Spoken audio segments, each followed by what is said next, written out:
Hello friend बच्चों, आज गीतमा कुमार के चैनल में हम आ गए हैं लाइव। और आज हम वाणिका का 2 भाग कराने वाले हैं जो दही वाली मंगमा श्रीनिवास देश से लिया गया है। यह एक बहुत महत्वपूर्ण टॉपिक है जो हमारे प्रश्न में बहुत आता है, मैट्रिक बोर्ड में आता है।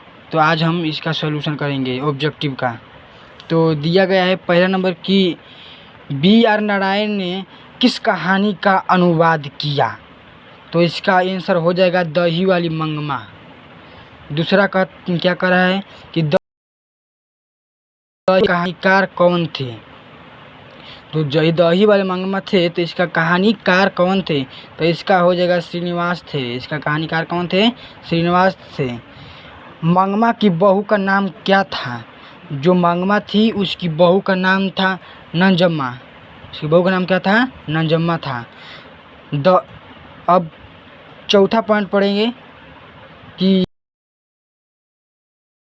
किस भाषा से अनुवादित है। तो दही वाली मंगमा है जो किस भाषा से अनुवादित है, तो यह एक कन्नड़ भाषा से ली गई है। किस भाषा से ली गई है? कन्नड़ एक भाषा है। रंगप्पा कौन था? रंगप्पा एक प्रकार का बहुत जुआरी था। अब छठा क्वेश्चन देखेंगे कि मंगम्मा क्या बेचती थी। मंगम्मा गांव में घूम कर दही बेचा करती थी। अमराई का कुआं कहाँ है? जो अमराई का कुआं था, मंगम्मा जा रही थी दही बेचने के लिए, तो अमराई का कुआं वह रास्ते में था। इसका आंसर हो जाएगा रास्ते में। इसका सही हो जाएगा। मंगम्मा को किससे विवाद था? मतलब कि मंगम्मा जो थी उसे किससे मतलब कि प्रेम नहीं था, दुश्मनी चलता था। तो इसका आंसर हो जाएगा बहू से बहुत नफरत था। और नाइन्थ प्रश्न खोजेंगे कि नजम्मा मंगम्मा की कौन थी। मतलब नजम्मा जो थी मंगम्मा की क्या थी? वह बहू थी। क्या थी? बहू। तो इसका आंसर हो जाएगा सी। क्यों राक्षसी इस छोटे से बच्चों को क्यों पीट रही है? किसने कहा था? तो इसका हो जाएगा आंसर मंगम्मा कही थी। मंगम्मा कहाँ की रहने वाली थी? मंगम्मा कहाँ की रहने वाली थी? तो हो जाएगा इस करेक्ट आंसर की अमलूर के पास किसी गांव की रहने वाली थी मंगम्मा। ठीक है ना। मंगम्मा किस भाषा की अनुवादित है? जो मंगम्मा थी वह एक कन्नड़ भाषा से ली गई है। मंगम्मा मिठाई किसके लिए ले जा रही थी? तो मंगम्मा मिठाई ले जा रही थी अपने पोते के लिए। किसके लिए? अपने पोते के लिए मिठाई ले जा रही थी। चौथा प्रश्न खोजेंगे कि दही वाली मंगमा शीर्षक पाठ में बहू ने सास से समझौता क्यों कर ली? तो इसका आंसर हो जाएगा, इसका आंसर हम लगता है मजबूरी से वह समझौता बहू से कर लिए थे। माँ बेटे पर से अपना हक नहीं छोड़ना चाहती थी और बहू पति पर अपना जमाना चाहती थी। यह किसने कहा था? तो इसका करेक्ट आंसर हो जाएगा अधिकार। इसका करेक्ट आंसर क्या हो जाएगा? अधिकार हो जाएगा।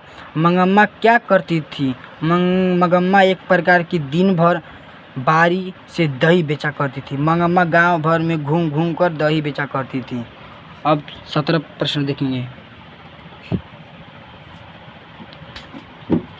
दही वाली मंगमा कहानी के कथानायक कौन थे? जो दही वाली मंगमा थे इसका कहानी के कथानायक कौन थे? इसका मतलब प्रमुख कौन थे? तो इसका प्रमुख मंगमा थी। कौन थी? मंगमा। रंगप्पा की नज़रें किस पर थी? रंगप्पा की नज़रें एक प्रकार पर थी, मंगम्मा के धन और उस पर थी। मंगम्मा का अपनी बहू के साथ को लेकर विवाद था। किससे विवाद था? मंगम्मा को किससे विवाद था? तो इसका करेक्ट आंसर हो जाएगा अपने पोते से बहुत विवाद था। दही वाली मंगमा की कहानी किसे संदेह देती है। तो ये मंगमा है ना जो किसे संदेह देती है, तो इसका करेक्ट आंसर हो जाएगा बहुओं से संदेह दे करती थी। मंगम्मा क्या खाती थी? वह पान और सुपारी खाती थी। क्या खाती थी? पान और सुपारी खाती थी। लेखक ने कहानी में मगरमच्छ की उपमा किसको दिया? मगरमच्छ जो है तो वह मगरमच्छ किसकी दिया? तो ये बात का करेक्ट आंसर हो जाएगा बहू को दिया था। किसको दिया था? बहू को। श्रीनिवास जी का जन्म लगता है 6 जून 1891 में इसका जन्म हुए थे। सास बहू में झगड़ा क्यों होती थी? सास बहू में झगड़ा क्यों हुआ था? सास बहू में झगड़ा क्यों हुआ था? सही बच्चे आंसर देंगे। इसका आंसर हो जाएगा बच्चों को पीटने के लिए यह झगड़ा किया था सास बहू। श्रीनिवास जी हुआ था, तो श्रीनिवास जी का जन्म बताएगा बच्चों कि कितना में हुआ था और कहाँ हुआ था।